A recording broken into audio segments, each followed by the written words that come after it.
I watched this video once before. I'm just getting a refresher.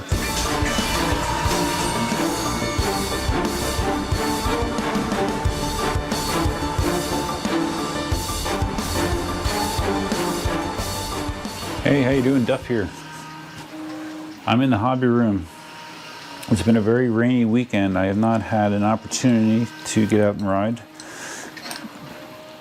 So there are some things I wanted to talk about, so I figured I would do them while I work on this Inmotion V5F. Those of you that have been with the channel for a long time will possibly recognize this wheel. This is Katie's wheel. This is the first EUC that I ever bought Katie, V5F. I subsequently bought her a M10 III, and this the V5F did not see a lot of use after she got the M10 III.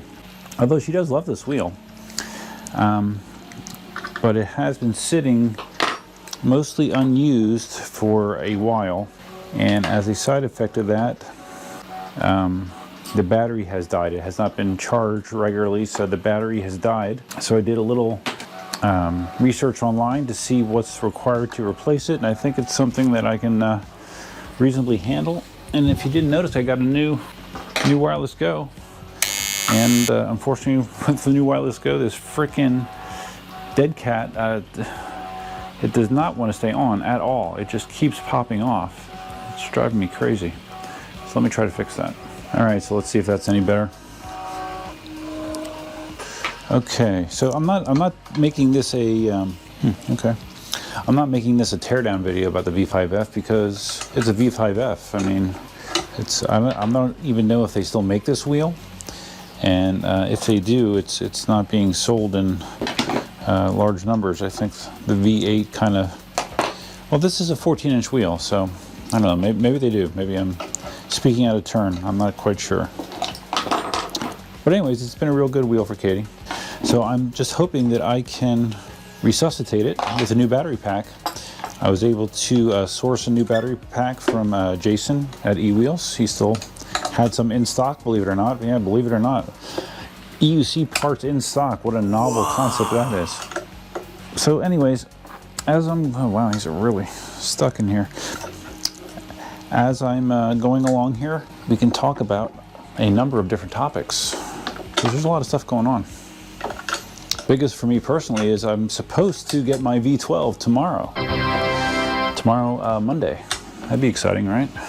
Okay, so like I said, the most exciting thing for me is that I have my V12 supposedly showing up tomorrow. We'll see. I am always very skeptical of FedEx, because I've been burned many times in the past with their estimates. But it did show that it left Belle Isle, Florida the other day. Or no, actually last night I think it said it went through Belle Isle, Florida. So we'll see if I actually get it tomorrow. Once I get it, I'm debating if I want to do like an unboxing live stream, or just do a video of me unboxing it and not make it a live stream. I don't know if you guys want to give me your thoughts on it in the comment section below. That'd be cool. And once I get it, I plan to put it through its paces. There's only, as far as I know, there's my V12 is one of like 30 that eWheels got in an early production model V12. Most V12 orders are not going to be in customer hands until October, I believe. So I do feel fortunate that I got in early. I was expecting to test the V12 way before now. You know, originally I was going to be on the testing circuit for the V12, and for various reasons that never came to be. So better late than never, right? That's what somebody told me at one point. I don't remember who. Okay, so let's talk about some of the other stuff going on. There's been more talk about the Abrams, of course. I've seen various people do videos about it. My thoughts on it have not really changed. I mean, it sounds like a cool wheel. I just don't understand why they would go bigger and the same price range as a Sherman instead of going smaller and getting into a bigger market share with a more affordable, more consumer-friendly wheel. I was talking to Ulf, the former KingSong rep, and he said that at least the initial information that was presented about the battery sizing doesn't make any sense if it is truly a 116-volt wheel. Those battery configurations that they talked about that were at least advertised by, I think Mickey posted it, and I'm not sure who else, but they don't seem to jive. So we'll see what the eventual battery configuration is. But what I thought was more interesting and confusing to me was there was a picture leaked a couple weeks ago of a wheel. Here's a picture of it here, and people thought that was the new veteran offering. It looked like people were speculating just based on that picture. It was just a rendering. It wasn't an actual real picture of anything. They were speculating that it was a 16-inch wheel, and someone confirmed with veteran that with Leopard Kim that was not a veteran wheel. So people just thought, okay, well, I guess someone was just perpetuating a hoax of some sort. Well, evidently that is not a hoax. That wheel actually is a competitor to the Sherman, apparently. And I'm really confused with the relationship between Gotway, Begode, and what's it called, Extreme Bull, I guess. There is a scooter, well, it's not, I don't even know what you would call this thing. It's a combination like, it's like a sit-down scooter basically, called the Extreme Bull, that has ridiculous power, ridiculous speeds, and at least initially I was under the understanding that it was a Begode product. But now it seems like Extreme Bull is its own thing. It's really confusing because some of the pictures of this, they showed like the pedals being made for this wheel, and they had the Begode logo on the pedals. So there's some sort of relationship between Extreme Bull and Begode. I don't know what it is. Anyways, this wheel is spec'd to take on the Sherman directly, both in styling and specifications. I don't have a sheet in front of me to go over the specifications line by line. I know the battery capacity was very, very similar, and the motor spec was actually a little higher. It was spec has a 3,000 watt motor. So yeah, that's going to be very interesting as more details become available about that wheel. As far as the looks go, I mean, it looked Sherman-esque. It looked like a Sherman with some additional refinements. So I'm interested in seeing what the real product looks like. I watched this video once before. I'm just getting a refresher. I didn't realize that the V5F only has like a 350 watt-hour battery. I thought it was a little bigger, but I guess not. So anyways, yeah, the Extreme Bull Commander. Interesting wheel. We'll see. Again, it promises to be very expensive, I'm sure. Probably another, $4,000-ish wheel, which, I don't know.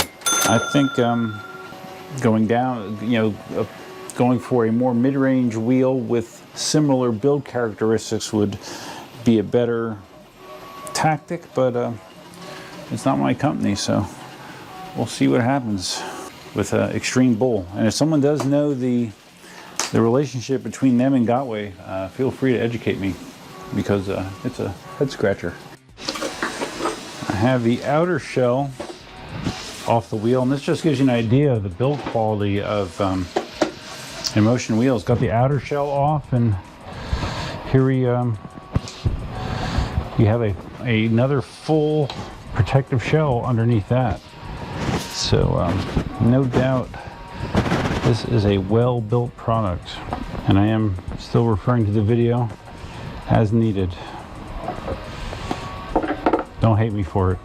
I saw Marty did this quick video regarding another rendering of a Gotway wheel, Begode wheel, with suspension that looks like a total copy of what,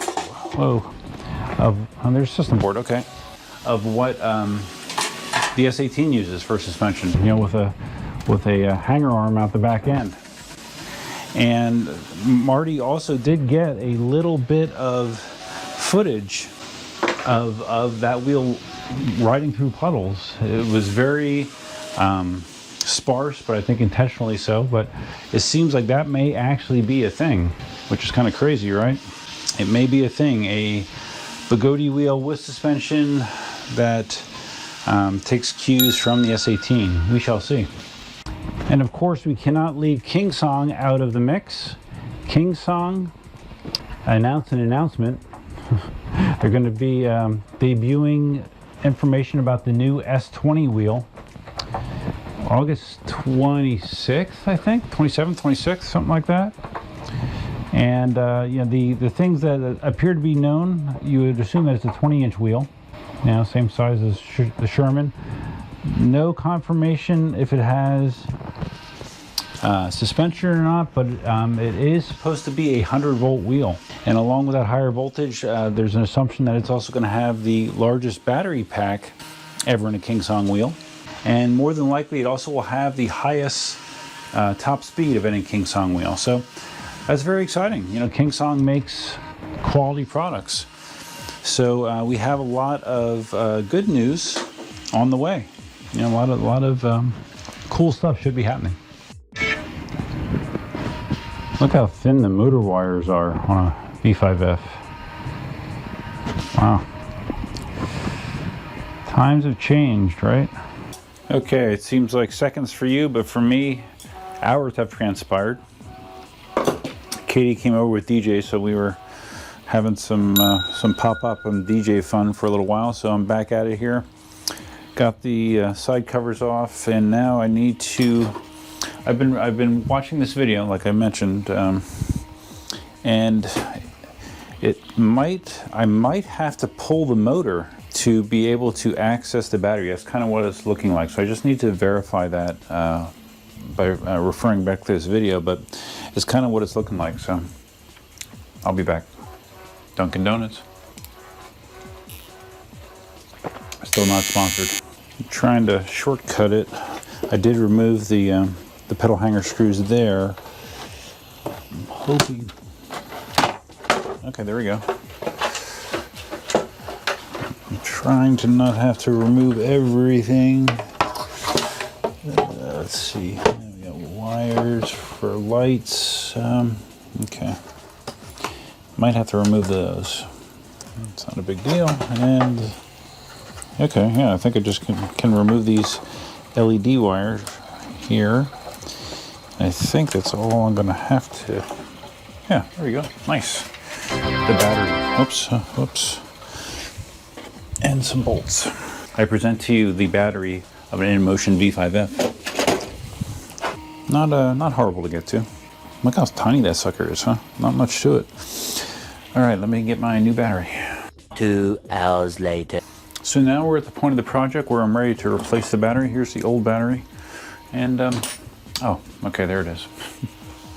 I've been walking around for 5 minutes going, where did I put the new battery? Here it is. I had it sitting on a shelf.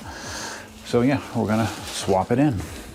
I figure since I have it apart, this would be a good time to verify that the tube holds air, right? Because I'm only 4 screws away and a couple wire disconnects from being able to pull the motor if I had to. So we're gonna make sure that this thing holds air. Okie dokie.